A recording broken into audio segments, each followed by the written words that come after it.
Prieks tikties ar visiem diskusiju cikla Olas sarunas jau 7. reizē. Šī ir unikāla reize, jo man ir viens sarunbiedrs. Toties jūs ļoti labi saprotat, cik īpašs cilvēks tas ir. Viņam ir ļoti daudz titulu. Es varētu skaitīt garu sarakstu, taču es to nedarīšu. Es izvēlējos 3 apzīmējumus, ko teikuši dažādi ļoti prominenti cilvēki. Un tie no vienas puses ir ļoti poētiski, no otras puses, manuprāt, ļoti precīzi. Proti, zudušā skaistuma meklētājs un atjaunotājs, renesanses tipa ģēnijs, Rundāles pils sirds un dvēsele, un visbeidzot, pilnīgi oficiāli, 2025. gada valstiskuma balvas saņēmējs. Dāmas un kungi, Imants Lānsmanis. Paldies. Patiesībā droši vien es šodien varētu šeit arī nebūt. Lānsmaņa kungs runā tik brīnišķīgi, tik plūstoši un tik saturīgi, ka patiesībā mana funkcija ir gaužām nepateicīga šodien. Mana funkcija būs viņu pārtraukt. Lai tā kā sarunu virzītu varbūt tieši tajās līnijās, kā mēs esam iecerējuši, bet patiesībā tiešām mana loma ir ļoti neliela. Sarunas tēma ir tapusi, tā kā ierosināta gan no notikumiem, kas ir aktuāli, gan arī no tādām iekšējām sajūtām, proti latvieša kods laikmetu krustcelēs, skaistās un nērtās patiesības. Varētu teikt nācijas kvintesence, varētu vēl kaut kā nosaukt, bet patiesībā tā ir tāda kā zelta stīga, kas vieno tāds kā stārs, kas iet cauri visiem latviešu, visiem, kas jūtās piederīgi latviešu tautai, latviešu nācijai. Mēģināsim šodien atšifrēt, kā tas radies, kā tas attīstījies, kā tas mainījies, kāds tas ir šodien un kāds tas varētu būt nākotnē. Bet pirmais jautājums būs tāds mazliet provokatīvs, ņemot vērā šodienas tēmu, un tomēr es to pajautāšu. Lānsmaņa kungs, vai jūs jūtaties kā latvietis? Jā, protams, ka es jūtos kā latvietis un vienmēr es tā jūties. Un jūtos ļoti labi latviešu ādā, nestoties uz visu to, ko es būšu spiests tagad jums pastāstīt. Šajā skaistajā rudens pievakarē atskrīties atpakaļ uz tomēr ļoti sarežģītu šī latviešu tapšanas gaitu. Un, ja runā tādu iedzienu, kā jūs minējāt, latviešu kods vai nedod Dievs vēl kaut kādu mentālajā šifru un citas skaistas lietas, tas varbūt nav tas, par ko mums vajadzētu runāt. Nu, es kā žurnālists varu atļauties jā, tas šādi. Ir tie skaisti apzīmējumi, bet viņi ir ļoti nereāli, viņi ir tālu no viss tā, jo šis jautājums ir bezgalīgi sarežģīts. Un profesors Ivars Austers ir teicis ļoti pareizi. Nav latviešu gēna, tas ir muļķības, ja? Un tā tas ir, jā, gēna nav, bet tajā pašā laikā šis latviešu jēdziens sastāv no miljoniem un miljardiem gēnu, kas ir katram savi, un krustojoties pagātnē, savienojoties un visu laiku producējot kaut kādu reakciju uz ārpasauli. Un tāpēc tas, par ko es gribētu šovakar pastāstīt, ir gadsimta, es pat teikšu, veselu 1000 gadu gaitā, paskatīties, kā latvietis, jeb teiksim tāds proto-latvietis, senlatvietis, reaģē uz notikumiem. Un būtībā jau beigās mēs kopīgi stūrēsim uz mūsdienām. Jo kāpēc vispār mēs par to runājam? Tāpēc, ka atkal šis jautājums ir ļoti sāpīgs. Jā, mēs tiešām dzīvojam lielu pārmaiņu laikmetā, kad viss ir iespējams. Un tāpēc nevēlt arī es runāšu tieši par traģiskajiem Latvijas likteņu krustceļiem, tur, kur ir bijis izšķiršanās brīdis. Un kurš ir bijis varbūt kādreiz varonīgs, bet ļoti bieži tomēr arī nepieņemot šo izaicinājumu, un kā 39. un 40. gads parādījā, taisni to, no kā mēs varam mācīties, kas nedrīkst atkārtoties. Un tāpēc es gribu sākt atpakaļ kopā ar to, jā, tiešām pirmā okupācija. Mēs sakam vienmēr okupāciju un domājam vienu to, ko daudz esam pieredzējuši. Bet būtībā ir viena pirmā okupācija. Un mēs varam teikt, jā, tas ir starp 1185. gadu, jā, Izšķiles pils, un 1290. gads, kad zemgaļi pamet savu dzimteni, jā, milzīgais eksodus, lielā iziešana, tur runā par 100 000 cilvēkiem, kas, protams, ir pārspīlēti. Un tad vesels 100 gadi, pavairāk, kā 100 gadi, kur laikā mēs varam runāt par šī proto-latvieša reakciju uz to, kas notiek apkārt. Un tas ir bezgalīgi interesants temats, ja jūs paņemiet šos 5 etnos, šīs 5 ciltis, jā. Tā tad ir lībieši, latgaļi, kurši, zemgaļi un sēļi, un paskatīties, kas ar viņiem ir noticis. Ziniet, tas ir tāds briesmīgs dēku romāns. Tas kaut ir tāds avanturistisks un ārprātīgs, un es tagad arī gatavojoties tā, mēs vēlreiz to pārcilājam, domāju, mīļais Dievs, gan es vai katru gadu kaut kādā citā kombinācijā. Viņi tur vienu brīži, protams, sevi sākot jau ar lībiešiem, kurš rādījās tādi gļēvāk, tūlīt ar arhibīskapu, ar ordeni tur sāk spēlēties, un tad viņi kopā ar vieniem pretīm, pēc tam pret citiem. Un tādā veidā iet bezgal un daudz. Es jums nestāstīšu to, bet minēšu tikai dažas punktus, kas ir tādi priecējoši. Bet nevarētu teikt, ka mēs visi būtu precīzi visu šo 5 cilšu pēcnācēji, bet kaut kādā mērā tomēr noteikti.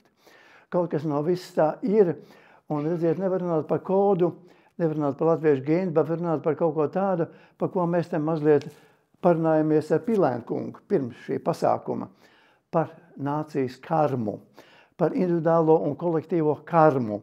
Jo tiešām katrai tautai, protams, katram cilvēkam ir savs liktenis, kā mēs sakam. Var teikt arī providences lēmums. Un katra tauta nes līdz kaut kādu misiju. Dažkārt briesmīgu, dažkārt labāku, bet katrā ziņā ļoti sarežģītu un tādu, kas visu laiku arī transformējās.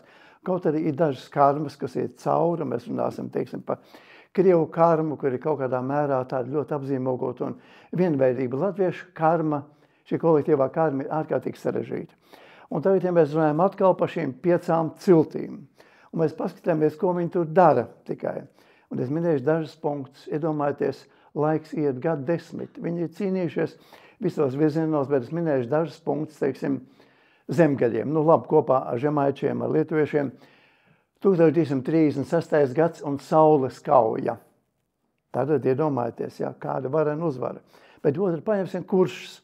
Kurš arī tur spēlējās dažādos virzienos, un tur ir līgumi, 253. gada līgums, un labāk un sliktāk. Un iedomājieties, 1260. gadā Durbes kauja, kurā ordens cieši pamatīgi sakāva. Un iedomājieties, ka pēc tam paiet tikai 7 gadi, un tāds iedziens kā kuršu vecajie slēdz līgumu ar ordeni un izkaulē sev visādas privilēģijas, un ļoti labas privilēģijas. Tātad viņi nav nospiesti vēl. Viņi pastāv, viņiem ir šis cīņas spars. Un tāpat mēs varētu tālāk runāt par latgaļiem, aizies pārāk tālu, ja? Tad viņiem visiem ir tas, viņi ir spējīgi 100 gadus pretoties. Ārkārtīgi labs iedīglis. Un tad nāk tālākais, mēs sākam uzreiz runāt par tiem 700 verdzības gadiem. Ja tas ir tas štamps, kurš tagad jau ir lielā mērā noliegts, un pirmkārt, tie nav 700 gadu, un otrkārt, arī tā verdzība tādā īsti briesmīgā veidā parādās dīvainā veidā, tie ir dzimbūšanas pašā beigu periodā. Un tad, kad Garlīvs Medļovs raksta savu darbu, viņš ir tendencios, un tur ir daudz, kas varbūt arī pārspīlēts, bet kopumā viņš patiešām to uzraksta tajā brīdī, ka situācija ir ļoti slikta. Un es par to jums gribu arī pat nocitēt daudz ko no tā laika, bet sākums nav tik briesmīgs. Un ja mēs runājam tur 14., 15. un 16. gadsimts, ja, tā ir tāda pakāpeniska slīkšana šajā dzimbūšanas situācijā, bet Latvijas vēl nav nospiests. Viņš vēl ir radoša personība ar savu domu, ar savu prātu, un patiešām tikai Meķeļa laikā viņš nonācis ir pašā zemākajā pakāpē. Un 16. gadsimtā mēs varam runāt jau par tādu iedzienu kā latviešu tauta, ne nācija. Ja, tas ir jautājums arī, kas īsti ir nācija, un daži saka, latviešu nācija tikai 20. gadsimtā, bet es domāju, ka pareizāk ir teikt, ka viņi jau ir kaut kur pirmās atmodas laikā, kad ir šī apziņa, ka tauta apzinās sevi kā vienību, viens ar otru jau jūt šo te kopību. Ne tikai katrs redz savu kaimiņu, ja, bet viņš jau sajūt sev kā sastāvdaļu no kaut kā lielāka. Un arī mēs varam runāt jau par latviešu valodu, jā, tur kuršu valodu un sēļu dialekts, un mēs par to varam tikai minēt, ja, nu mēs zinām lībiešu valodu kā kaut ko konkrētu, ja, bet viņi ir saplūduši. Un 507. gadā ir pirmais latviešu tēvreizes pieraksts. 507. gadā Leipcigā. Nu, ziniet, viņš ir tāds, bet viņš ir fonētiskais pieraksts. Un tur var teikt tā, nu, ziniet, pusvārdu vispār nevar saprast, kas ir domāts. Tā nākošais ir Sebastiāna Minstera kosmogrāfijā, 550. gads. Bāzelē, nu, tur jau tīri pieklājīgi latviešu valoda, tā kā viņi tajā brīdī jau ir, un tāda ir kaut kas jau tāds apvienojošs. Vismaz šajā centrālajā reģionā jau tā ir valoda, ko mēs arī saprast, ja viņi dzirdētu. Ir īpaši, ja viņi nebūtu pierakstījuši vācieši, kuriem tas viss skan ļoti, ļoti dīvaini. Un tātad iet tālāk tas, ko mēs saucam, jā, verdzība, dzimbūšana. Dzimbūšana ir briesmīga lieta. Mums jāreizinās ir ar to, ka, protams, šis jēdziens, ja cilvēks apzinās, ka viņš kādam pieder, tas ir briesmīgi. Es domāju, ka tas lielā mērā spēj laupīt jebkādu tādu veselo saprātu, savu eksistenci savā vidē un būtībā novest pie kaut kāda, jā, patiešām tāda pazemināta un verdziska stāvokļa. Jā, tas ir briesmīgi. Es tagad pārtraukšu šajā vietā. Jā. Un, nu labi, pat ja mēs nerunājam par visiem tiem 700 gadiem, tomēr tas ir pietiekami liels laika posms, kad ir bijusi šī nelāgā dzimbūšana.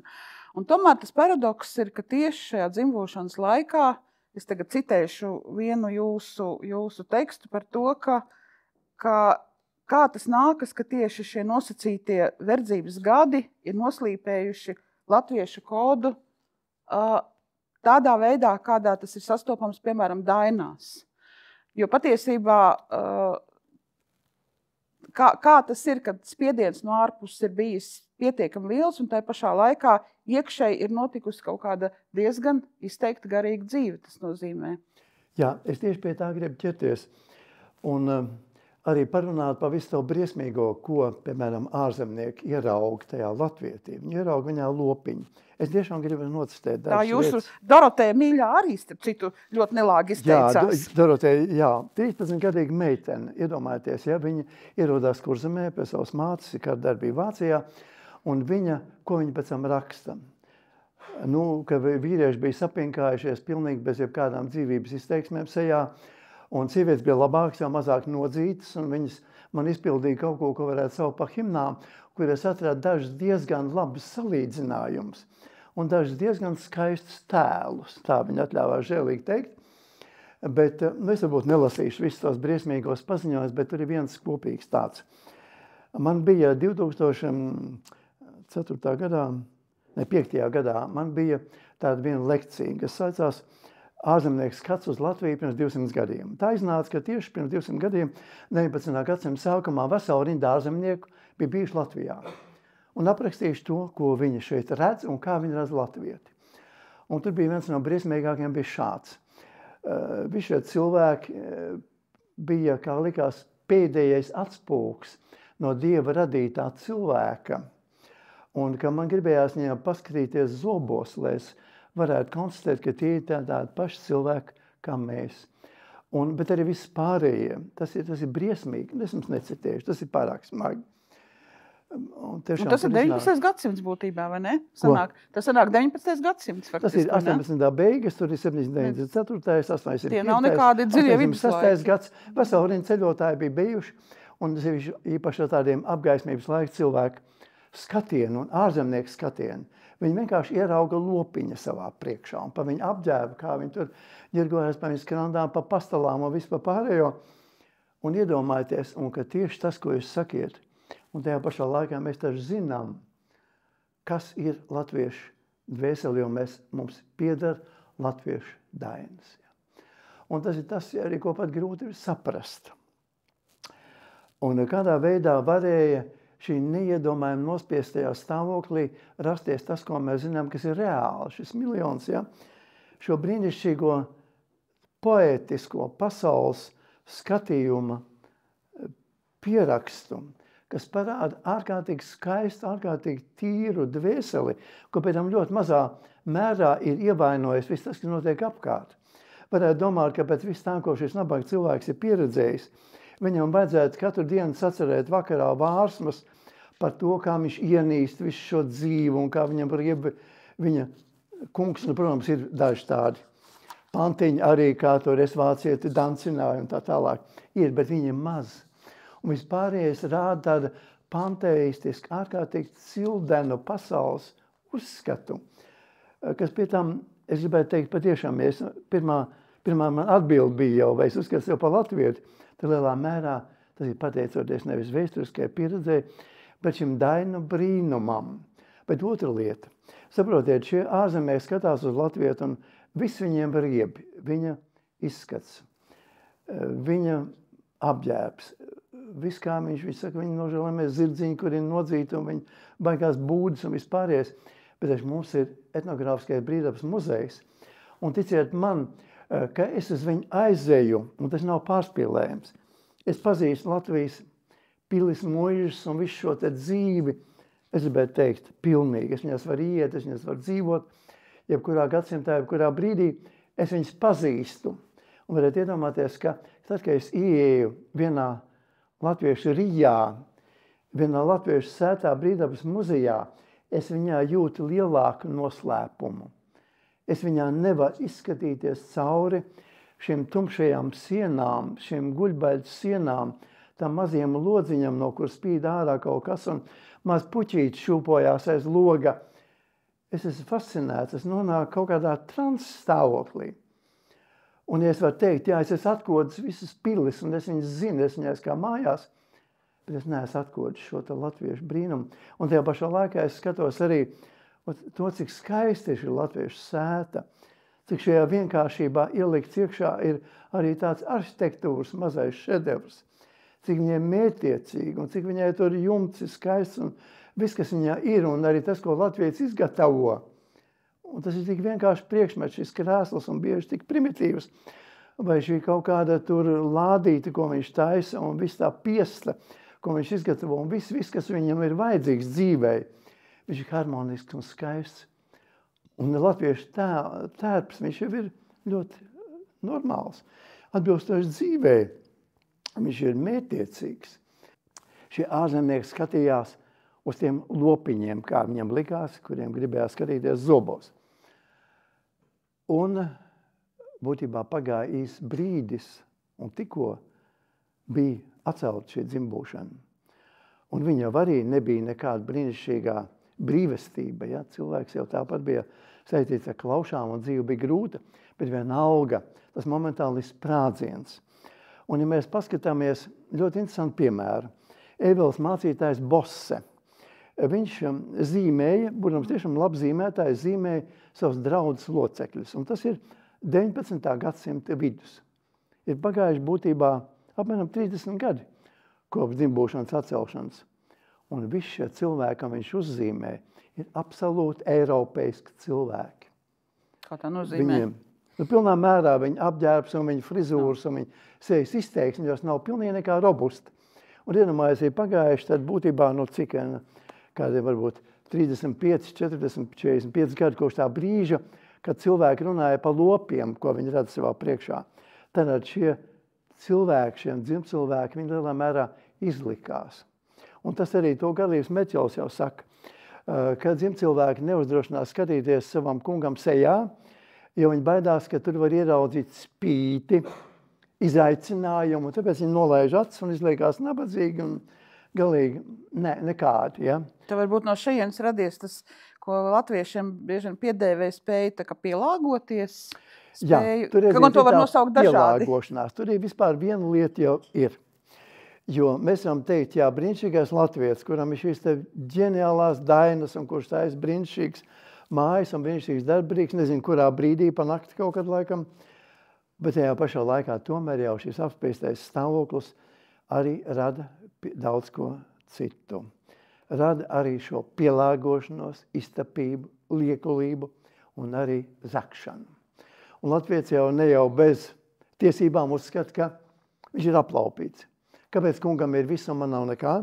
Un viņš līdz to uzskata, ka viņš var iet tajā kunga druvā, kunga mežā, un ka viņš var zakt. Un šī zakšana, ja ir viens pēc tam mācītājs, tāds mācītājs Snells, kurš nebija iebraucējis no malas.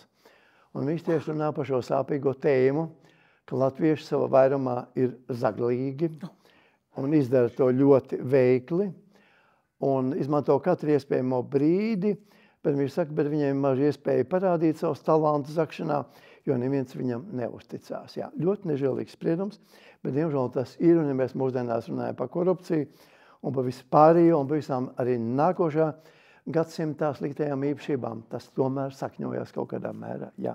Nu, korupcija gan ir visās valstīs, arī tur, kur, man liekas, dzimbošana īsti. Bet redziet, tur jau tā lieta, bet mums arī jāparunā. Redziet, kāpēc saka latviešu nabaga, latviešu briesmīgā dzimbošana? Ja mēs paņemam vispār Vācijā, dzimbošana vienā valstī 799. gadā, viena 809. gadā. Vācijā. Mēs nerunāsim par nabaga Krieviju, 861. gads, bet rekords ir Bulgāriem, turku verdzībā. 876. gads. Jā.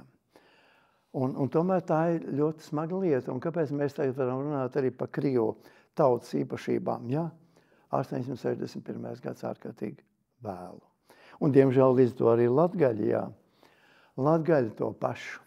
Viss dabūja izciest, un atcerēsimies, ka tikai 904. gadā arī Latgalē kopā ar visu Vitebes guberņu atcēla tādu lietu kā miessots. Šis slavenais, šis mītiskais, šis leģendārais pēriens. Jā, tā tas ir, un tas viss nāk līdz kaut kādā mērā, un latviešiem ir šī piemērošanās nepieciešamība un arī šis izlikšanās talants. Spoža spēja ievilkties sevī, un es domāju patiešām, ka varbūt tas ir kaut kāds ievilkšanās šedevrs, par ko runā šie ārzemnieki, ka viņi skatās uz lopiņu, ja? Tas ir brīnišķīgs maskēšanās veids, ja? Aiz kur slēpjās kaut kas daudz vairāk. Jā, tas ir tas, jā, reizē varbūt slikti un reizē labi. Tāpēc, kāpēc man varam teikt? Redziet, kāpēc latviešiem ir attaisnošanās, ka tā var darīt? Tāpēc, ka tā ir maza tauta un maza nācija. Viņai ir tiesība tā rīkoties. Viņi nevar būt izšķērdīgi, ja? Kā Krievi vai citu, un teikt, nu, tur miljonus tur papakaļ, nekas latvieši tā nevar būt. Ja? Viņi sev taupa. Viņi ievelkās ciešā kodolā un dzīvo tajā, un gaida to brīdi, ka viņi varēs atvērties. Un tad, kad viņi atvērās, tas notiek spoži. Tas ir tas, ko es jau teicu, pirmais rāviens pēc dzimbušanas, ka viņi kļūst par eiropiešiem. Un izmanto katru iespēju, un arī, ko daudz vācieši saka, ar apbrīnu. Ja vienam latvietim dod iespēju tur nomāt krogu vai kaut ko, vai tirgoties, viņš parāda neticamus talantus. Viņš būs bagāts. Un ne jau vēl arī 19. gadsimta otrajā pusē ir tik daudz jau pārtikuši latvieši. Ja? Iedomājieties arī, ka pārsteigts Baumans, ja, bija viens no pirmajiem miljonāriem Latvijā.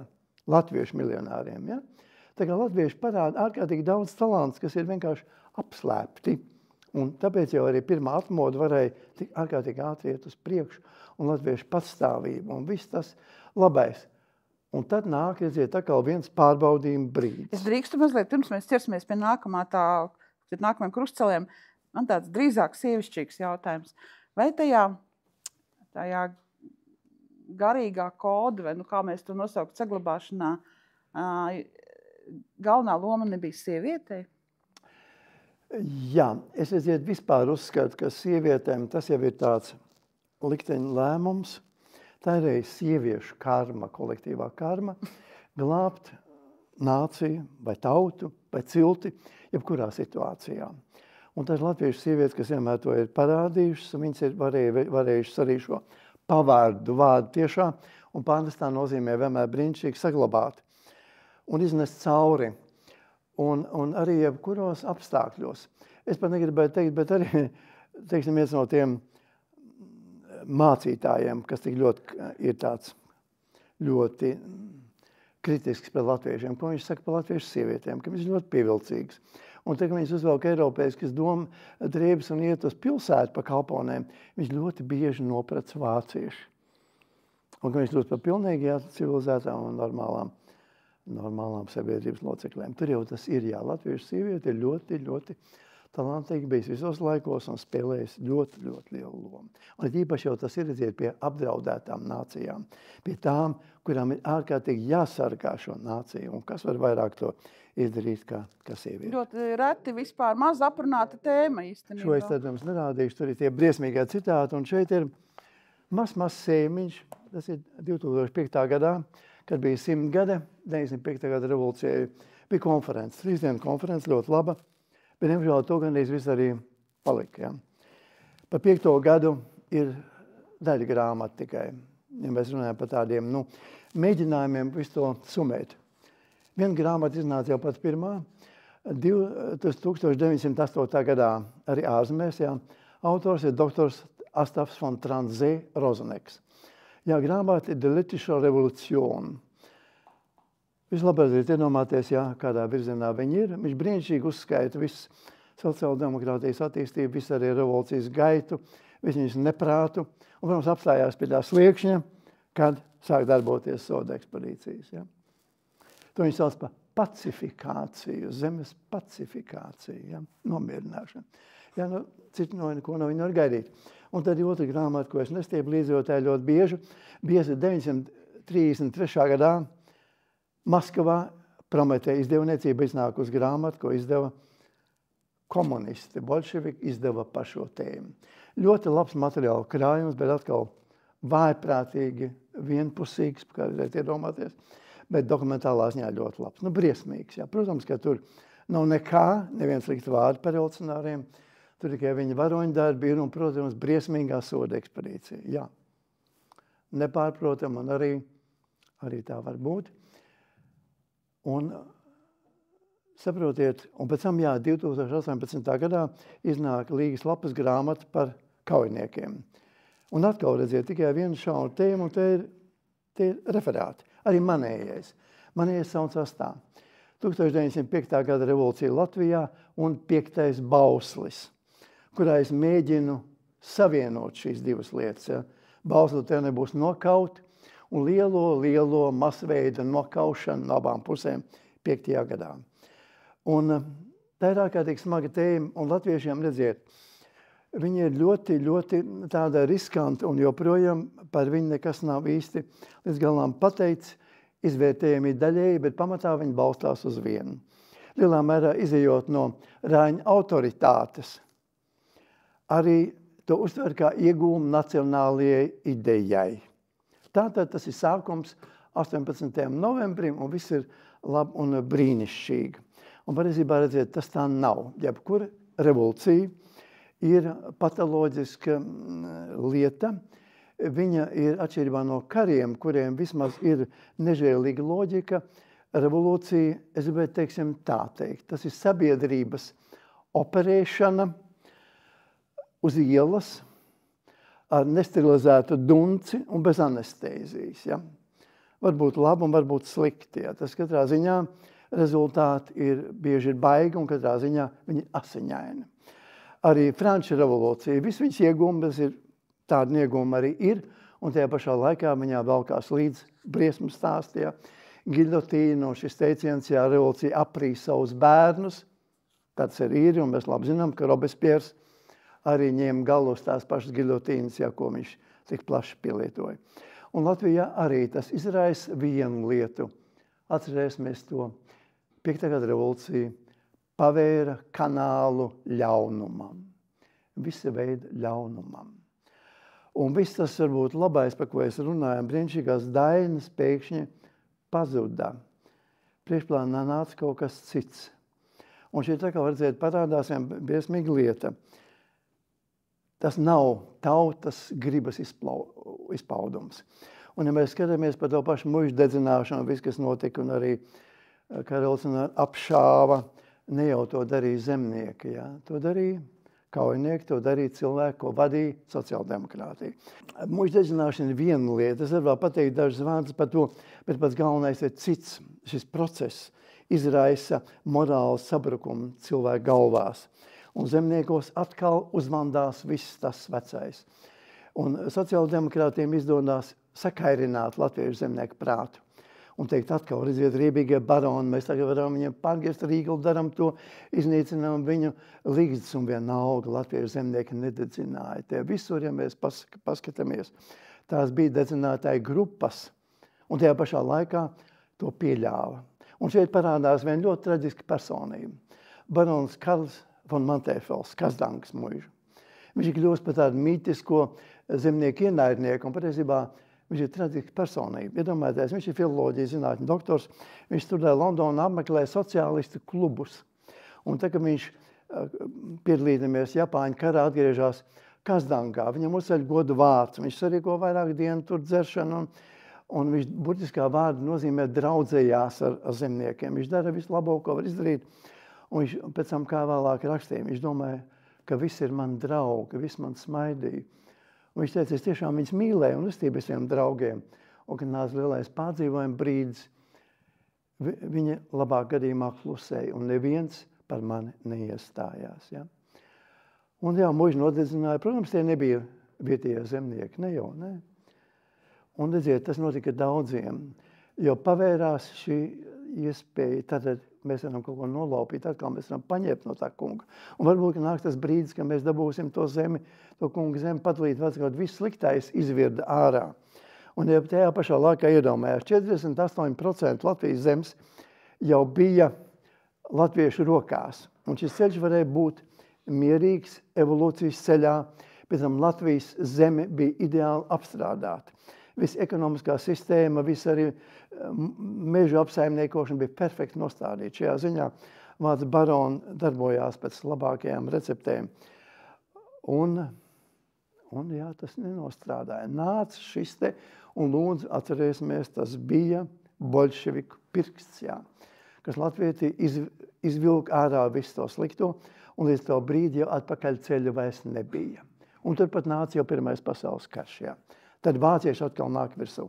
Un Krievu militārajā administrācijā ļoti viegli bija sakairināt latviešu prātus. Pēc soda ekspedīcijām tās bija briesmīgas. Ļoti, ļoti maz ir revolūcijas, kas notiek bez vardarbības. Vai tas atstāja arī kaut kādas tādas pēdas?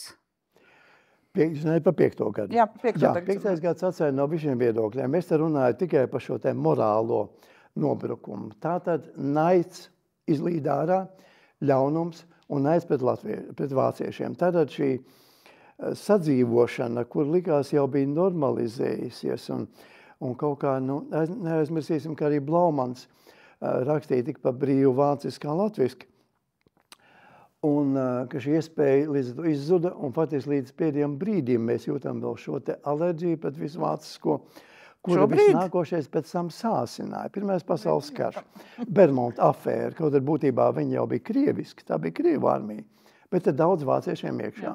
Un daudz baroni gaida līdzi, jau saskatīja Bermonta afērā savu pēdējo šansu, un tāpēc līdz ar to arī Bermonts tika sasaistīts ar vāciešiem. Un tad nāca agrārā reforma, nākošais pārbaudījums. Par ko īstenībā diezgan maz ir runāts, manuprāt. Redziet, no agrārā reforma atkal. Viņā tad parādījās viss tas, kas jau 5. gadā izlīd ārā. Tas ir 1920. gads, ja kāds tā kā nav vēsturē ļoti iedziļinājis. 20. gads, vai ne? Jā, redziet, no vienas puses viss ir brīnišķīgs. Nenāšu par to, ka mēs labi zinām, brīnišķīgais 18. novembris un Latvijas valsts izveidošana. Mēs to zinām pārāk labi, ja? Bet es gribu runāt par to, kas tur nāk līdzi kā blaknes. Un 20. gadā nāk agrārā reforma, kas bija vajadzīga, absolūti vajadzīga. Un atkal viņi notika veidā, kas bija savu veida, atkal operācija ar galdu nazi. Un agrārā reforma pirmkārt izgāja no ārkārtīgi riskanta ekonomiskā varianti. Ja? Tātad sadalot mužnieku zemi pilnā mērā, bet ne tikai mužnieku, ņemsim vērā to, ka arī lielgruntnieku zemes tika sadalīts. Arī latviešu muīžas tika sadalīts. Tātad princips katram iedot to kakteņstūriņu zemes. Un tad tas nozīmē, ka viss šī te perfektā ekonomiskā, agrotehniskā sistēma tika sagrauta, visu mūžu saimniecību. Jau pēc 5. gada ņemsim vērā, lūdzu, ka daudz latviešu kalpi zaudēja savas darbvietas, jo vienkārši mūžu bija lielā mērā demoralizēta un saimniecība sagrauta. Bet vienalga, viss šī sistēma bija ļoti pareizi iedibināta. Un vācieši pat viņi jau triumfēja agrās reformas brīdī. Viņi teica, tad nāks tie bauri un sagraus visu šo te perfektu uzbūvēto ekonomisko sistēmu. Nekas nenotika, jo atkal parādījās latviešu brīnišķīgā īpašība, neiespējamā īpašība. Sagraujot vienu sistēmu, sadalot muižus pa sīkiem gabaliņiem, latviešu kalpa, šis mūžu senais sapnis pa savu kaktiņu, stūrīt zemes, deva viņam iespēju izdarīt neiespējamo. Pilnīgi ar rokām kārpot zemi, ja? Iznākot ārā no zemnīcas, līdumu, līstot tā kā kaut kādā 13. gadsimtā, viņš izglāba Latviju, Latvijas tautsēmniecību, Latvijas lauksaimniecību, ka 20 gados varēja izveidoties brīnišķīga Latvija arī no lauksaimniecības viedokļa. Un mužniekiem nebija taisnība, jā, viss notika. Tas bija ārkārtīgi riskants eksperiments. Un tajā pašā laikā viņš no kultūra atbildības viedokļa bija katastrofa. Iedomājieties, ka agrārās reformas visā nolikumā, visā viņas sistēmā, un pēc tam, kad 30. gados iznāca grāmata, bieza grāmata par to, viņā nevienu vārdu nav minēta kultūra atbildība. Un 20. gadā ir Rundāls pils tiek uzskatīta tikai par vienu lielu māju, kurā kaut ko jāieliek iekšā. Ja. Tāpat ir viss pārējās. Ja. Mūžās rožu dobu pārgriez pa vidu pušu. Ja. Un tas, kas jau 5. gadā bija nīcināts, būtībā bija jau iedēstīts tas, ja. Tās riebīgās mužnieku līgstas. Ja. Maz bija cilvēki, kur teica, bet galu galā, taču var būt mums noderīgi, mēs tur varam dzīvot, mēs varam to pārņemt tur mūsu. Bērni var būt, ja, var iet tajā bibliotekā un skatīties tās gleznas, kas tur ir. Bet redziet, tā nē, un arī 20. gados, ja, tas bija ar noliegumu. Bet var saprast, jā, latviešiem viss, kas bijis pirms tam, 5. gads un 1. pasaules karš, un Bermonts, jā, riebīgie vācieši, mums neko nevajag no viņiem. Un saprotiet, tas tiek kultivēts. Iedomājieties, ka 38. gadā sākās kampaņa, un Nomans bija paredzējis nojaukt Dobeles pilsdrupas un Grobeņas pilsdrupas. Ja? Mēs nerunāsim, ka viņš nojauc. Lika nojaukt. Tiešām tā bija viņa ideja. Viena liela daļa no Vecrīgas. Tas jau skar visas lielpilsētas. Parīze arī tika pārbūvēta par platu bulvāru pilsētu. Barons Osmans arī īstais briesmons, bet bija citi iemesli. Bet šeit bija tīri nacionāli politiski, būtībā maniakāla ideja. Mēs nojauksim vācisko Rīgu, lai uzbūvētu latvisko. Edziet, tu te parādās tas, un tāpēc agrā reforma, viņa bija pilnīgi akla. Viņa Rundāls pils, tas nāca vēlāk.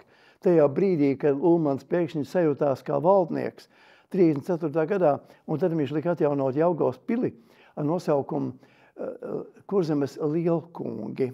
Viņš Hercogs pārdevēja par lielkungiem, ja viņš jau pats uzskatīja, ka viņš tas pēcnācējs. Ņemiet lūdzu vērā, ka profesors Francis Balods un kopā ar Režinu Laubu uztaisīt pili, lai tādā veidā viņi būtu kā valdnieku pils. Iedomājieties, ka tajā telpā, kas tagad mums kā tas zilais kabinets ir pirms Baltās zāles pilī, tur bija visi Kurzemes Hercoga portreti, no visiem muzejiem bija savāki, tā daļa no viņa pie mums pilī ir. Un tad otrā galā bija šie tur Namejs un Viestards un tā tālāk, ko bija Libets sagleznojas, jā, un viņš, protams, tur gribēja tur bija arī viņa portrets milzīgs. Svētku zālē bija gigantisks vadoņa portrets, ko Libets bija uztaisījis. Lūk, redziet, tas atkal bija kaut kas cits, jā, bet būtībā atkal slimīgs, jā. Latviskuma ideja bija novest līdz karikatūrai, būtībā tas bija kauns latviešiem. Un kauns ar visiem tiem, kur dziedāja līdzi un šo te vadonismu ideju turpināja. Redziet, tur latvieši nonāca tādā maniekālismā. Un tad nāk tas nākošais brīdis, ja. Labi, muižas ir sagrauts un strunts pa viņām. Nāk 39. gada un vācieši izceļošana. Atkal smags brīdis. Un viņš ir vienlaik arī politisks brīdis, par ko mēs līdz arī runāsim. Tātad Molotov-Ribbentrop pakts, jā, nāk politika, bet vienlaiks arī nāk šī te kultūra. Ja. Tātad, kā teica, Ulmans ir tad prom uz neatgriešanos. Bet ņemsim vērā, lūdzu, ka tajā brīdī arī daudz latviešu gribēja doties līdzi jau uzdevumā, ko tas būs, izmantojam savu kaut kādu tur kākla radniecību. Gribēja aizbraukt, viņi jau nedrīkstēja aizbraukt, pasas bija atņemts un jaunas nedeva. Jā, tas mēs nonākam, redziet, politikā, mēs nonākam pie 39. gada Molotovu-Ribbentropa pakta, bet arī tas, ka būtībā vācieši brauc projām un ka latvieši teica, nu, tad vācties, ja? Un viņi palaid garām to iespēju sadzīvot ar visu to pienesumu, ko deva vācieši un vāciešu saimnieciskā darbība un vāciešu arī intelekts un vispārējais. Ja? Viņi jau sastīja tikai ienaidnieki. Ja? Tas ārkārtīgi bēdīgi, ka pilnīgi, tu negribās runāt arī daudz piemēru, kā latvieši atgrūda tos vāciešus, kur varēja izmantot, kur gribēja, kur bija absolūti lojāli. Ja? Kurus vienkārši padzina, tāpēc, ka viņi bija vācieši. Jā, un tad pienāca 39. gads un pienāca Molotovu-Ribbentropa. Un 40. Vai 40. gadam ir arī sakars kaut kāds ar visiem šiem iepriekš notikumiem? Kā jūs to skatāties? Kas ir tur jārunā par daudz ko? Tātad 39. gads nāca ar briesmīgo šo te pirmkārt jau kara sākumu. Tad iedomājieties, Polija tiek iznīcināta. Ja? Iedomājieties, ka Vācija var savienoties ar PSRS, lai sagrautu šo te valsti, padarīt par neko. Un visas priekšā ir nabaga Latvijai. Ja? Latvijai savām bāzēm, kuras jau ir izveidotas, un viss tas ir ārkārtīgi nestabils. Un tad nāk Somijas karš. Atcerēsimies, lūdzu, ka Somijai piedāvāja parakstīt to pašu līgumu, ko piedāvāja 3 Baltijas valstīm. Somijā teicās, un tā rezultātā jau sākās šis te Ziemeļkarš. Ja? Un sākās šis te apbrīnojamais piemērs, kā maz tautiņi var pretoties. Un man vienmēr prātā ir kā viens tāds Somijas iedzīvotājs, būtībā vācietis, viņš bija precējies ar somieti, arī precīzāk zviedru aristokrāti. Un kā viņš man daudz stāstīja par šo te brīdi un par šo pretošanos kustību, par ko viņš teica, man palicis prātā, viņš to teica pēc 35 gadiem, saruna bija vācu valodā. Viņš teica, ka somu zemnieks ir tik kluss, tāds mierīgs un strādīgs, bet ka viņi sadusmo, wird böse un fatalistisch. Jā, viņš kļūst ļauns un fatalistisks. Un viņš atstāst arī to, kādā veidā tas noved jau pilnīgi pie, ziniet, tāda berserkera darbošanās.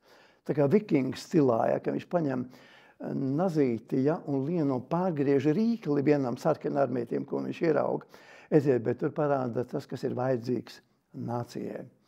Viņai vajadzīgs ir šis fatalisms, šis neprāts. Un, diemžēl, jā, latviešiem viņa kaut kur pietrūka. Pietrūka tā, un tas, kas notiek sākot ar 39. gadu, ir ārkārtīgi skumjš ceļš pretī nebūtībai. Un man personīgi tā ir man mūža varbūt lielākā trauma. Un skatoties vēsturi atpakaļ, vienmēr domāju, cik latviešiem grūti ir gājis, un kā viņi var izdarīt brīnumu 20 gadu laikā uzbūvēt plaukstošu valsti ar visām iespējām, būt līdzvērtīgai visām pārējām, vismaz Ziemeļaustrum Eiropas valstīm, un pēkšņi ir jānāk šim sabrukumam. Un redziet, tāpēc es paņēmu līdzi arī šo te grāmatu, lūdzu, nopērkiet viņu. Bet lūdzu, es jums pasaku arī 814 lapas puses, bet nelasiet viņu no sākuma līdz beigām. Jā, ziniet, tur nevar smieties, jā, tur nāk virsū nervu sabrukums, jo tas ir briesmīgi redzēt to, kā notiek noiešana bezdibenī. Un tas ir bezgalīgi traģisks stāsts. Un tur, lūk, redziet, izlien ārā latviešu sliktās īpašības. Gļēvums, nodevība, samierināšanās, cerību uz brīnumu, visnožēlojamākā veidā. Un arī, ziniet, es iestījos viekšā, bet arī, vienkārši man arī uznāca sirds vājums. Un tas ir briesmīgs stāsts, bet viņi ir jāvar. Katram jābūt mājā, tam ir tāpat kā Bībelē, lai saprast tam, kas nedrīkst atkārtoties. Un ir tīpaši šajā brīdī, kurā mēs esam, un kur mūs ielēns tieši tas pats, kas 39. un 40. gadā. Un redziet to, kādā veidā tas viss notika. Labi, runāsim pa vienu pusi, par politisko. Viņam daudz, kas ir pārmests Ulmanim par viņu lēmumu. Bet es beigās sapratu, viņam nevarēja pārmest. Jo politiskam lēmumam viņš nedrīkstēja teikt, jā, mēs cīnāmies. Jā. Jo tas pavērst, padomu Savienībai iespēju nodarboties ar pilnīgi tādu nāves pļauju uzreiz un galējā veidā. Tā bija kaut kāda cerība, ka tas būs mazāk, lēnāk, pareizi vai nepareizi, bet kas bija briesmīgākais? Un kad parādījās tas, kas trūka latviešiem un kas bija somiem, viņi neizvilka no zābaka stulma to somu finku, to duncīti, jā. Nepavisam, nē. Un tad, kas notika 40. gada 17. jūnijā, ir briesmīgi tieši ar šo pazemīgo padošanos. Un, kad rakstu to grāmatu, kādā veidā soli pa solim tas gāja uz to. Un kas notika 17. un kas notika nākošajās dienās, soli pa solim, un kā Latvija pati demontēja sevi. Un tā, ka pienāca 21. jūlijas, iedomājieties, starpā maz brītiņš ir, ja? Un, kad 21. jūlijā izdevās sasaukt šo te nožēlojamo Saeimu, tā saukto, ievēlēt kaut ko, iedomājies, fantastiski, ja? Piedalīšanās 97% ar komatu un par jauno šo te prokomunistisko valdību 94 kaut kas, ja.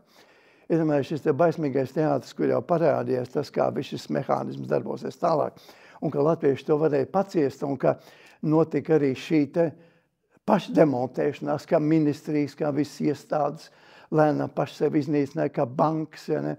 Un pēc tam viss, kas skatās tālāk, kā tas aiziet, un tad jau pēc 21. jūlija, ja, kad notiek šī te balsošana par pievienošanos, ja, viss šī te nožēlojamā nodevēja darbošanās, un cik daudz ir šo nodevēju, un kad notiek šī te nolādētā gļēvulība, un kas pa visām lietām man izraisa šausmas, ka nav pat tā viena šāviena, kas būtu kā tāds, kas nodzēts šo te kaunu traipu, ka Latvija padevās bez viena šāviena. Es atceros, ka Krievu rakstniece Marina Cvetājeva, tad, kad notika ieiešana Čehijā, viņai tās ļoti skaists skumšs dzīvols ir par to, kā viens robežsargs šāva uz robežas, tā kā nāca vācieši iekšā. Skaists, skumīgs dzējols, kurš beidzās ar to. Es atļaušos teikt krieviski. Значит, война все же была. Tātad, ka viens robežsargs šaudams, nevis ļaudams sevi nošaut, kā tas notika, diemžēl, 16. jūnijā, bet šaudams uz to iekšā ienākošo ienaidnieku, viņš glāba šo čehu tautas godu. Un es nevaru saprast, varu saprast, ka armija pakļaujas pavēlēji, bet kā varēja aizsargi, iedomājieties, tajā brīdī ir vēl 31 000, kaut kas 650 cilvēku. Pēdējām ievērojas, mēs arī lūdzu, kā pirms tam iepriekšējā gada laikā bija 68 000. Un iedomājieties, ka ģenerālis Prauls, ja, kad viņa vadībā būtībā notiek šī samazināšana un ka viņš pavēl aizsargiem atdot savus revolverus. Un iedomājieties 31,5 un vēl 1000 noliek to revolveri uz galda. Un ka pirms kādu laiku bija internetā parādījies tāds mazs interesants rakstīņš, bet baigs. Viņš bija par to, ka viens aizsargs nesot atdevis savu revolveru. Bet traģiski bija turpinājums. Izrādās, nē. Viņš ir braucis pēc tam pie savu reģionālā priekšnieka taisnoties. Viņš ir gribējis, bet kaut kas iznācis tā. Pazaudējis. Bet tam, protams, novāca viņu pašu, novāca viņu reģionālo priekšnieku, un mēs zinām arī, ka ģenerālis Prauls tika nošauts. Ja? Lūk, nebija šī viena šāviena, un nebija arī tie cilvēki, vienkārši mednieki, kuram ir bise mājās, kurš ņem un šauj. Jā, viņi neizvilka to duncīti no zābaka stulma kā soms un aizgāja pārgriezt rīklicam sarkanarmietim. Jā, ļāva notikt tam, kas notika. Jā. Un tas ir briesmīgi. Jūs teiksiet, es šeit trakoju jūs priekšā, bet saprotiet, mēs esam līdzīgā brīdī tagad, Un tāpēc ir tas, jā, kas nedrīkst atkārtoties. Un šī ir tāda briesmīga mācība, un viss tas, kā slīdēja uz leju dienu pa dienai. Un iedomājieties, Ulmans 10 dienas pirms savu arestu, viņa 22. jūlijā, tad viņš vairs nebija vajadzīgs tam teātrim, viņa arestēja. Viņš pārskaitīja kompartijas fondā 5000 latu. Ja. Tas ir nožēlojams servilisms un visu laiku. Es nerunāšu, tur ir tik daudz baismīgu epizožu, ja. Un Montera loma un viss, kas tur pa vidu notiek, tas ir šausmīgi. Ja. Bet mums ir jāmācās. Ja. Mēs varam griezt zobus un spļaudīties un teikt rībīgai nolādētie nodevēji, gļēbuļi. Bet saprotiet, mēs varētu par to, kā par tādu tālu notikumu skatīties apakaļ un teikt, nu jā, šausmīgi, bet tā ir tālu vēsture, ja tas neskat mums tagad, jā. Es mazliet gribu pajautāt, precizēt, jūs sakāt, jā, latviešu gļēvuļi un redz, kā padevās, un mūsdienās mums ir tā kā situācija tāda pati, un līdz ar to arī jādomā, kā rīkoties. Bet jūs tiešām domājat, ka ir tāda pati situācija? Man šķiet, ka toreiz neuztvēra Padomju Savienību tik ļoti kā ienaidnieku, kā mēs šobrīd saprotam. Nebija tomēr zināmas ilūzijas par to, ka tas nebūs tik briesmīgi. Man šķiet, ka šī situācija kardināli atšķiras. Mēs šobrīd labi saprotam, kas mums ir kaimiņos un ko viņi dara. Tā nav? Daļēji. Redziet, ir jautājums, cik tālu latviešu sabiedrībai tajā laikā bija informācija par to, kas notika Krievijā. Interneta jau nebija. 38. 39. gadā. Daudzi nezināja, un tāpēc daudzi cerēja, ka varbūt tik briesmīgi nebūs. Jo fakts jau ir tāds, redzot to, kā sagrauja Francija. Protams, jā. Tur ir tā lieta. Ieiešana Latvijā notika pēc tam, kad Francija kapitulēja. Tieši jūnijā. Tas viss jau bija kopā iztaisīts. Un līdz ar to jau tas viss, tas uzskatāmā aģitācija, tā sakot, starptautiskais stāvoklis jau ļoti skaidri parāda, kas ir. Un, protams, ka tas arī radīja to. Tur viss kopā, protams, bezcerība un vienlaiks arī cerība, ka varbūt tik slikti nebūs. Mēs tad pievērsīsimies šodienai, bet man tikai pa vidu vēl viens, es gribētu, lai jūs nokomentētu, jums tāds labs teiciens ir bijis, ka vāciešiem latviešu salauzt neizdevās, bet 50 padomju gadiem gan pirmoreiz izdevās kaut ko būtisku latviešos iemaitāt. Man ļoti patīk šis vārds iemaitāt, ļoti precīzi, manuprāt. Jā, redziet, tas ir? Jā. Mums tad jāpāriet pie tā turpinājuma. Nerunāsim uzreiz par mūsdienām, runāsim par garo laiku, ko daudzi no mums ir piedzīvojuši, un arī es, jā, man bija 50 gadu jubileja, bija tajā 91. gadā, kad notika visi lielie pagriezieni, un kad nāca brīvs ceļš, un nāca arī Padomju Savienības sabrukums, tas man bija kā tā dāvana 50 gadu jubilejā, un beigās es dzīvoju tajā laikā, un es gāju visam cauri, ieskatot kara laiku, jā, 44. gadā. Kad bumba met uz galvas. Jā, līdz ar to mums jāparunā ir par to, kas tad notika tālāk, tad, kad nāca īstās briesmas. Ja.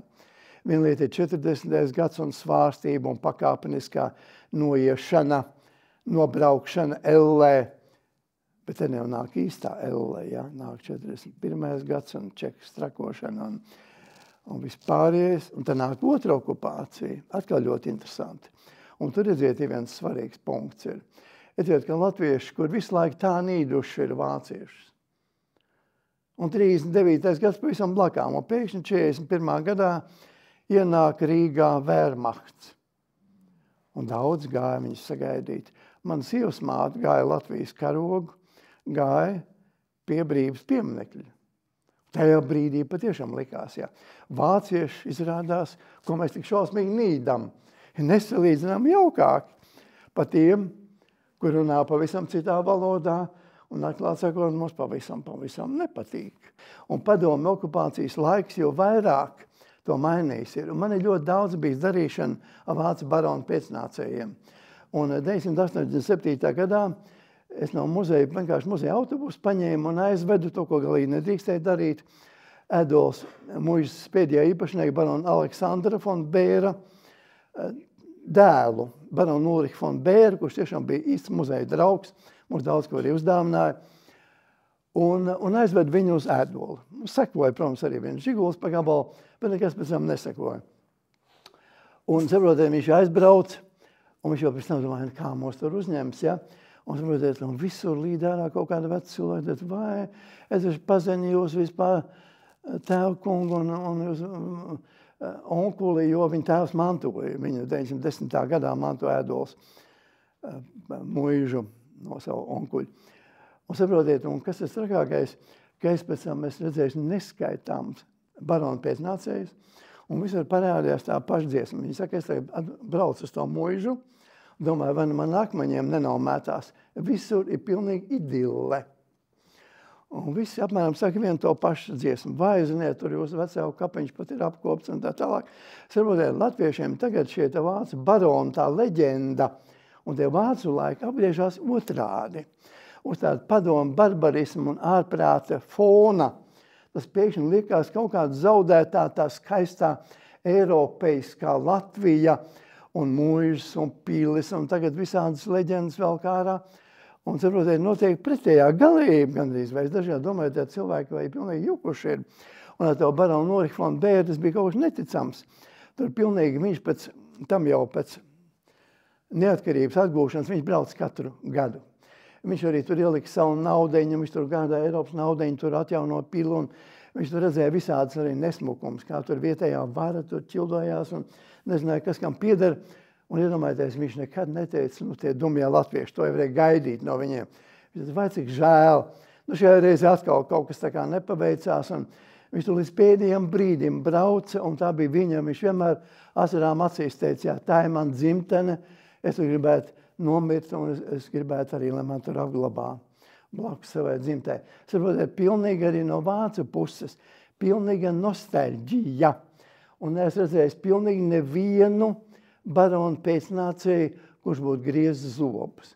Bija tikai tāda nostalģiska, elēģiska, tāda, pilnīgi, es teiktu, sentimentāla attieksme. Un tajā pašā laikā viss teica, arī Ulriks von Bērs teica, ar tēvu par Kurzemi un Ēdoli nedrīkstēja runāt. Tā bija tabū tēma. Arī barons Volfs un Kleists, jā, Baltiņš brīv izdevējs man to pašu teica, jā, absolūti tabū. Bet jūs man neatbildējāt par to, kāpēc padomju režīmam izdevās tas, kas neizdevās vāciešiem. Jā, un tagad, jā... Bet tā īsti, mums vispār laiks jau sāk tuvoties klausītāju jautājumu, jāsāk uzdot. Jā, un tagad tas jautājums par šo it kā garīgo samierināšanos ar vāciešiem. Un līdz ar to latviešu platforma, viss pēckāda platforma ir absolūti antikomunistiska. Tas ir pirmkārt, kas man ir liels pārsteigums bija. Es vienmēr ārzemniekiem stāstīju, viņi neticēja, kā var nodzīvot mūžu komunistiskā zemē, acs pret aci neredzot nevienu, pat vienu vienīgu komunistu. Es jums zvēru, tā tas bija. Un tas ir runa ne tikai par skolas biedriem, apkārtni, jebkurš cilvēks, nejaušs cilvēks. Par to uzdrošinājos teikt, ko viņš domā, skolotāji. Viņi stāstīja visas tās politiskās muļķības, un vienmēr viņi tā, jūs jau saprotat, es jau neesmu dumšs, jā. Man tajā akadēmijā, es nenāšu maz par Wolfsonu, kurš nelēma garām iespēju pastāstīt kaut kādu ķecerību briesmīgi. Iedomājieties, ka akadēmijas students starpā teica tā, ziniet, tajā kursā ir viens students, kurš tic kaut kam no padomu ideoloģijas schēmām. Varētu iedomāties, ja 100% imunitāte, 100%. Un es jau vienmēr to stāstu un smijos. Es pirmo komunistu redzēju Parīzē, 85. vai 86. gadā. Lūk, bet saprotiet, kas tajā pašā laikā jau ir. Mēs labi zinām, mans laiks, jā, akadēmijā, tie 60. gadi, un tas ir laiks, kad jau tas bija daudz brīvāk. Un tajā pašā laikā 40. gadi, es jau varu atklāt teikt arī, mans tēvs tika sauc uz Čeku. Un tad, kad atvēra maisu, es baidījos, vai tur nebūs viņa vāc.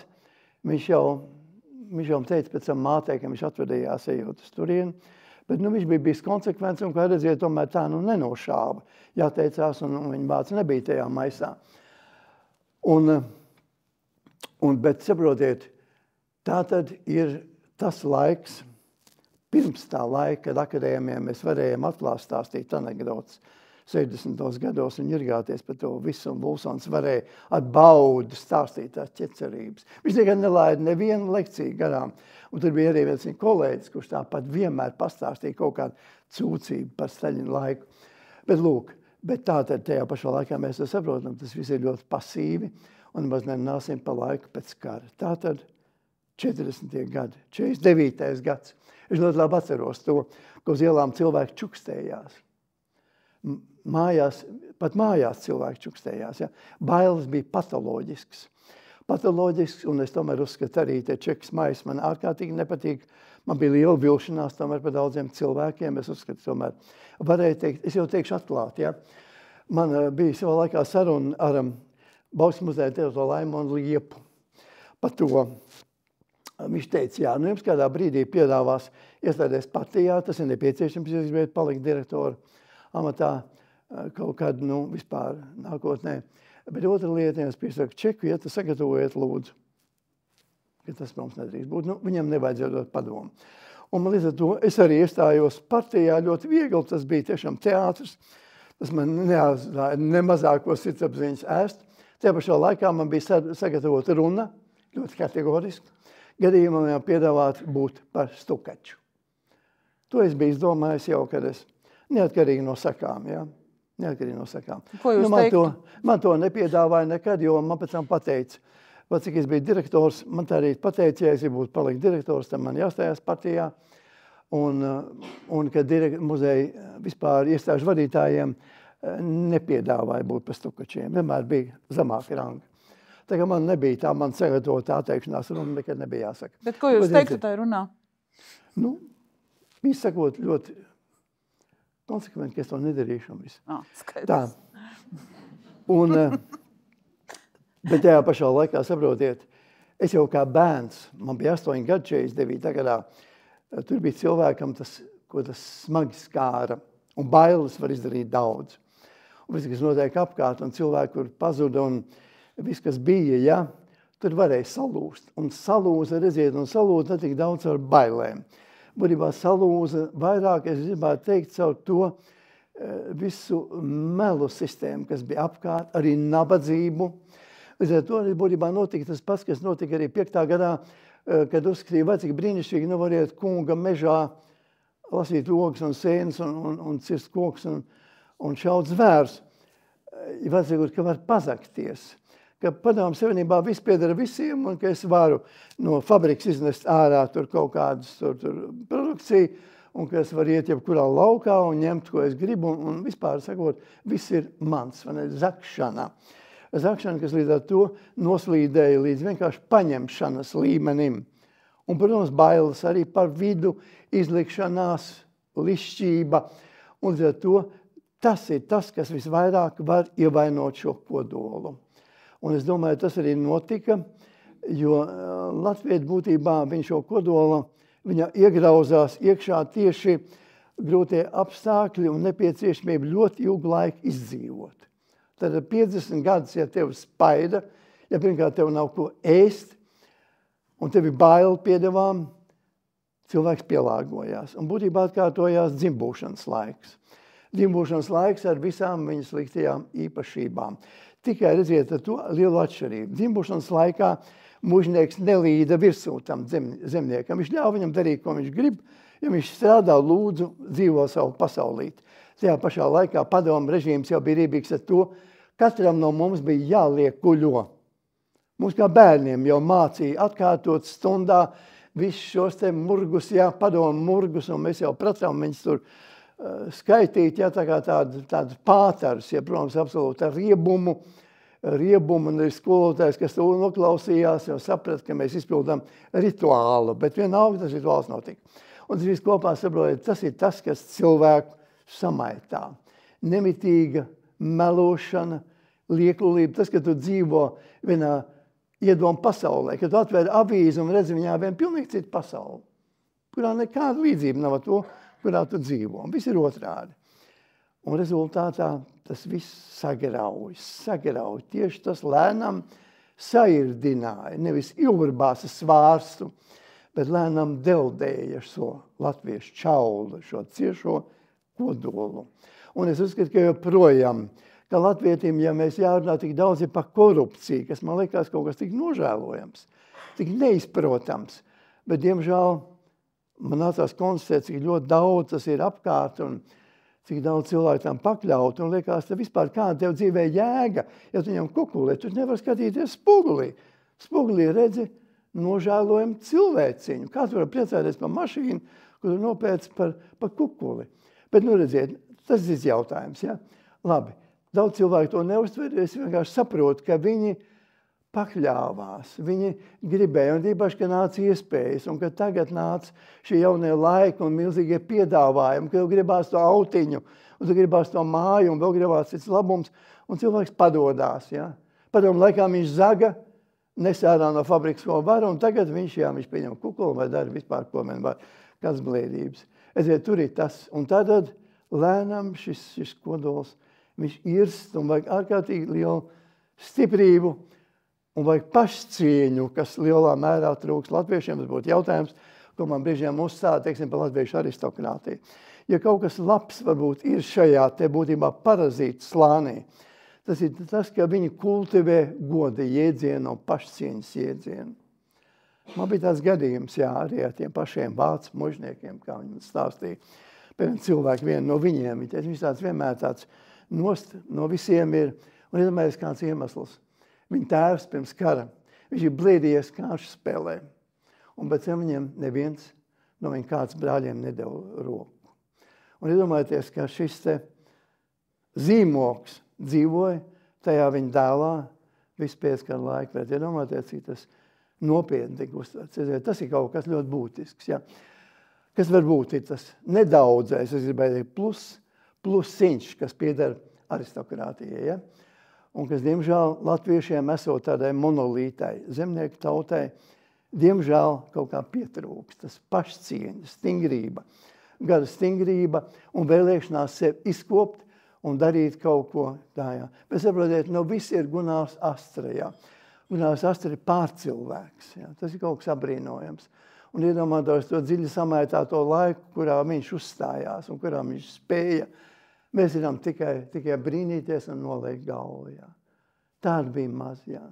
Jo apkārt viss bija, varētu cilvēki teikt, nu, ko tu dulēs lien. Tas dzīvi tik jauka un var izdzīvot arī padomu apstākļos, un cik es esmu manīgs, un kā es tīri labi protu tur, izmantojot padomu režīmu, bez iedzīves protu tīri labi dzīvot.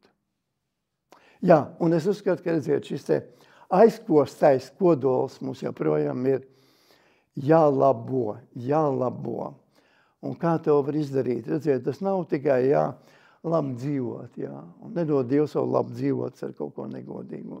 Jā, kamēr latviešu tautā nebūs stingri izkops tas jēdziens, ka es gribu būt perfekts, es gribu savā darbā, savā ģimenē, attiecībās ar cilvēkiem, es gribu būt nevainojams, es gribu būt vislabākais. Ja cilvēks neattīstīs, ja es gribēju teikt šo sportisko instinktu, teiksim tā to, ja? Ja nav šī aristokrātiskā, varbūt tāda pārņemtība, šis te ciltsgoda iedziens, tad viņš var būt sportiskais, ja? Es gribu izkopt savu ķermeni, es gribu izkopt savu garu. Nu, lūdzu, darīsim to, darīsim visi. Un latviešu tautai pie tam atgriezīsimies pie tām pašām dainām, ir tik ārkārtīgi daudz iespēju to darīt, jo šis kodols tur iekšā viņš visu laiku griežās. Tas ir ātomu kodols, kas katru no mums apveltīja ar visbrīnišķīgākām īpašībām, bet neļausim viņām aiziet bojā, skatīsimies uz viņām un lasīsim šīs dainas un jutīsim galvenais. Pat nevajag lasīt. Viņas ir katrā no mums iekšā. Jūs atbildējāt uz manu jautājumu. Pilnīgi Man bija jautājums tieši, kā mums tagad ar sevi tālāk strādāt. Redz, jūs visu pateicāt. Manā vietā. Mums ir palicis vēl mazliet laika. Es domāju, ka pāris jautājumu noteikti vēl varēs. Ja jūs gribat kaut ko papildināt? Es domāju, gribu redzēt par to mūsdienu, jo es runāju vispārīgi, sevi izkopu. Bet redziet, jautājums jau ir ļoti sarežģīts no cita viedokļa, un tur mēs nonākam pie paša smagākā punktā.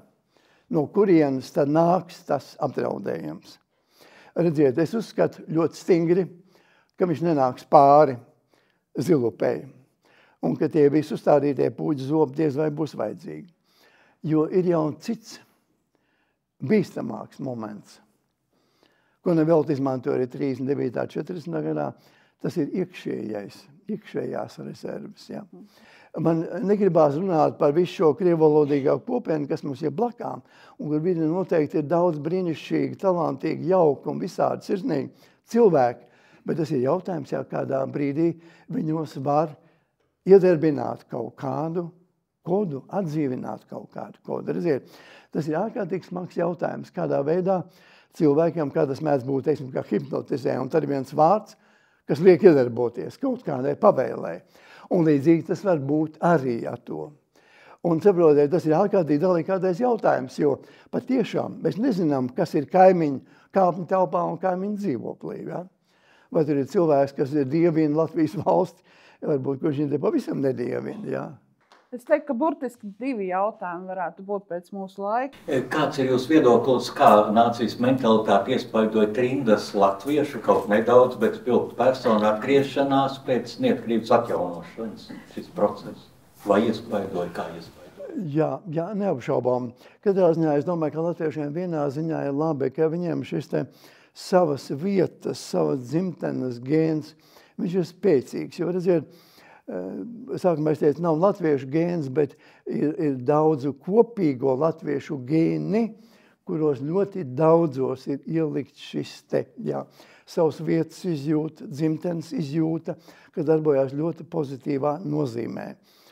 Un tā ir latviešu liela priekšrocība, ka latviešiem ir lielā mērā gan tādā ģenētiskā koda nozīmē, gan arī tāda informatīvā koda nozīmē, ir šī te tieksme atnākt atpakaļ. Tāda savā veidā tāds sprīdīša sindroms ir stipri steigts, un tāpēc es arī priecājos daudz nāk atpakaļ, un arī tas, kādā mērā, teiksim, latvietība ir uzturēta arī ārzem diasporas vidū, tas ir apbrīnojami, tas tā nenotiek.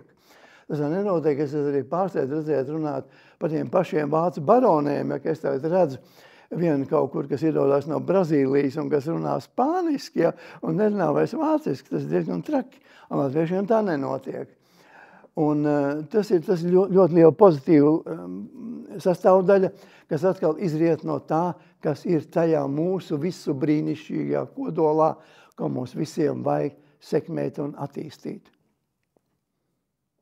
Paldies. Man ir jautājums par daudz apspriesto agrāro reformu. Mēs zinām, ka Somijā arī notika agrārā reforma, tikai viņi bija daudz liberālāk. Mužniekiem izmaksāja pieklājīgas kompensācijas, atstāja zemi, un Somijā zviedru mužnieki turpināja saimniekot kopā ar somiem. Un tad notika jūs pieminētais ziemas karš, tad Somi deva milzīgi ieguldījumu materiālu, kara tehnikas un dzīvā spēka ieguldījumu, kā rezultātā Krievi ļoti apkaunojuši to karu beidz. Jautājums. Jā. Kas notiktu, ja Latvijā būtu liberālāka zemes reforma 20. gadā? Jā, tas ir ļoti labs jautājums, bet tur jautājums ir pēc tām 2 lietām. Pirmkārt, šī agrārā reforma, es gribētu sākt ar vienu citu jautājumu. Mēs labi zinām mērnieku laikus, atcerieties. Tātad dalīja pārgriezt tur kaut kādas pļaviņas un tīrumiņas, Un iedomājies, tagad ir 20. gads un dala pusi no Latvijas zemes, vislabāko agrāru zemi. Tad iedomājies, kādām kaislībām vajadzēja trakot gaisā. Un tajā pašā laikā mums nav mērnieku laiku, mums nav nekā. Ja, kā jūs teicu, ir jau 37. gadā laikam iznāca sējums par rezultātiem, statistika, nekā. Mēs nezinām, kā tas notika. Jūs varat iedomāties, kādām kaislībām vajadzēja gaisā virmot, ja dala ne tikai tur tīrumiņas, pa kur runā Ķencis un Pāvils, bet lielas muižas dala. Un nekā no tā nav ne čika, ne graba. Un tajā pašā laikā ir. Man nācies darboties ar šī te agrārās reformas materiāliem. Man ļoti interesēja, es paņēmu speciāli vecpiebalgas. Nu, ņemot vairāk kaut darbību notiek apmēram turpat, ja, kā tas notika tur kādus gadus vai ne vēlāk agrārās reformas laikā. Tas ir interesanti. Daudzās muižās agrārā reforma notiek drausmīgi gludi. Sadala, visi apmierināti, sveiki. Tur ir drausmīgi daudz sūdzību. Apmēram tāda tipa. Tagad tam iedeva to un to gabalu, kaut tur F-27. Viņa dēls taču bija boļševiku armijā, kā viņam var dot, bet savukārt mans atkal tur švāģers darīja to un to bija brīnišķīgs un labs, un viņš dabūja tādu galīgi draņķīgu gabalu. Latvijā parādās tas arī, ka vēl piedevām runā par latviešiem un viņu dažādiem gēniem. Tad vēl piedevām šie reģionālie gēni un šajā ziņā tādi īstajā Čangalien un Slātavu arī viss tas joprojām kaut kur tur ir. Vismaz bija 920. gadā, kad gāja vaļā agrā reforma. Otrs jautājums, jūs ļoti labi uzstādījāt. Es to ļoti labi zinu, jo tas cilvēks, ko es runāju, Ginters Brīninghaus, viņš bija precējies ar tādu baronesi Mariju Luizi Standeršeldu. Viņa, protams, kā jau viss mužnieks Zviedrieti, dzīvoja Somijā, protams, brīnišķīgi runāja somiski, bet es interesanti, ka viņi ir uz ielas, viņi runā somiski un mājās runā zviedriski. Lūk, viņas tēvam, baronam Standeršeldam piederēja 12,000 hektāru zemes. Viņam agrārā reforma atstāja 1200 un Vīvrilas muižu. Kā rezultātā viņš varēja ļoti normāli uzturēt muižu, kur joprojām pieder arī viņai, tai kundzei un viņas vīram, tam Brīninghaus kungam, kuram tagad jau tūlīt būs 100 gadi. Un ir normāls risinājums, jo tā rezultātā arī muižas saglabājās kā kultūras vienības. Tur katrā no viņām brīnišķīgas lietas var ieraudzīt arī tajā Vīvrilā. Tur ir Hercogenes Dorotejas portreti un visādas brīnišķīgas lietas, jo viņi tur cēlušies ir no princeses Vilhelmīnas. Jā, tas ir ļoti sakarīgs risinājums, un otrkārt, kas ir, ko teica arī Brīninghaus, ka tajā Ziemeļu karā izšķirošais bija pēdējais brīdis, kad visā iesaistījās Zviedru korpus. Zviedru korpus, kas lielā mērā bija tāds no izglītot un arī mužnieku, jā, ārkārtīgi nikns, labi izglītot, labi apbruņots un izšķirošs. Un ne jau vēl arī pats Mannerheims, ja? Mannerheims arī von Mannerheims, ir zinām figūra. Tagad, redziet, tur jau tas ir, jā. Latvieši laina garām, aiz tā, zinām, akla naida šo iespēju arī sadarbojoties ar vāciešiem, viņi būtu varējuši iet citu ceļu. Tādā gadījumā arī varēja būt Molotov-Ribbentrop fakts savādāk, jau kā mēs zinām, arī šī tie vienošanās un vis tālākā izceļošana jau bija saistīta ar to, ka tātad vācieši tika paglābti, un tas varēja tā nebūt. Izsakot, arī varēja būt dažādi, kā būtu, ja būtu. Ja. Ansmeņkungs, kā jūs teiktu, ja runājam par latviešu kodu, un mēs tomēr lietojam šo terminoloģiju, un mazliet tādās biznesa kategorijās, vai latviešu kods šobrīd ir konkurētspējīgs pasaulē? Jā. Ar ko? Jā, noteikti. Tur ir visu šo talantu kopums. Es jau teicu, ka nevelti jau pēc dzimbūšanas uzreiz jau. To atzīmē mācītāji, paši mužnieki arī, cik zemnieki ir apsviedīgi un izmanto katru spraudzeņu, lai iztaisītu savu biznesu arī kādā veidā. Arī radās jau pirmie rūpnieki un tirgotāji un pirmie miljonāri jau 19. gadsimta beigās. Jā. Latviešiem ir, es gribētu teikt, ir talants uz visu. Latvieši ir talantīga tauta. Viņi ir talantīga tauta, un jā, es nebaidos kļūt tāds, jā, plikijā, tāds urā, patriotisks, jā, bet viņi ir talantīgi, viņi ir apdāvināti, viņiem ir ārkārtīgi augsta mākslas izjūta, estētiskā izjūta izcilā līmenī. Un tajā pašā laikā, protams, ir jābalkās līdz atkal, ja mēs sāktu uzskaitīt. Un es jau to uzskaitīju. Ne, to mēs jau uzskaitījām daudz un gāri. Jā, to mēs nerunāsim, bet runāsim par to labo, jā.